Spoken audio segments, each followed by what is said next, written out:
روایات کے اندر ذکر فرمائی. 4 مساجد ہیں کہ جن کے حوالے سے خصوصیت کے ساتھ تذکرہ فرمایا کہ مسجد حرام کے اندر اگر کوئی بندہ ایک نماز ادا کر لے، باقی مساجد کے اندر 1,00,000 نمازوں کے برابر اللہ تبارک و تعالیٰ اسے اجر عطا فرمائیں گے. باقی مساجد کے اندر 1,00,000 نمازیں پڑھنے کا، مسجد حرام کے اندر 1 نماز پڑھنے کا اجر اللہ تبارک و تعالیٰ نے یہ برابر رکھا ہے. پھر مسجد نبوی اور بیت المقدس کے اندر ان کے اندر 50,000 نمازوں کے برابر اللہ تبارک و تعالیٰ نے اجر رکھا ہے.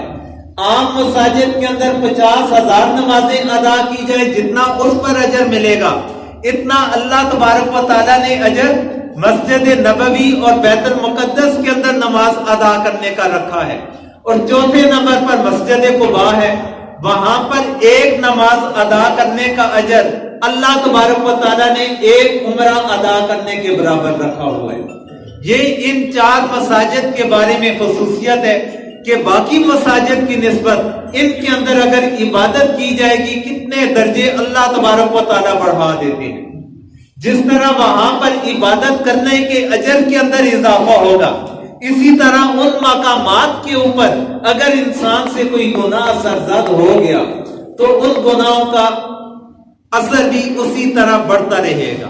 جس طرح وہاں پر نیکیوں کا اجر بڑھتا ہے تو وہاں پر جنہیں اللہ تبارک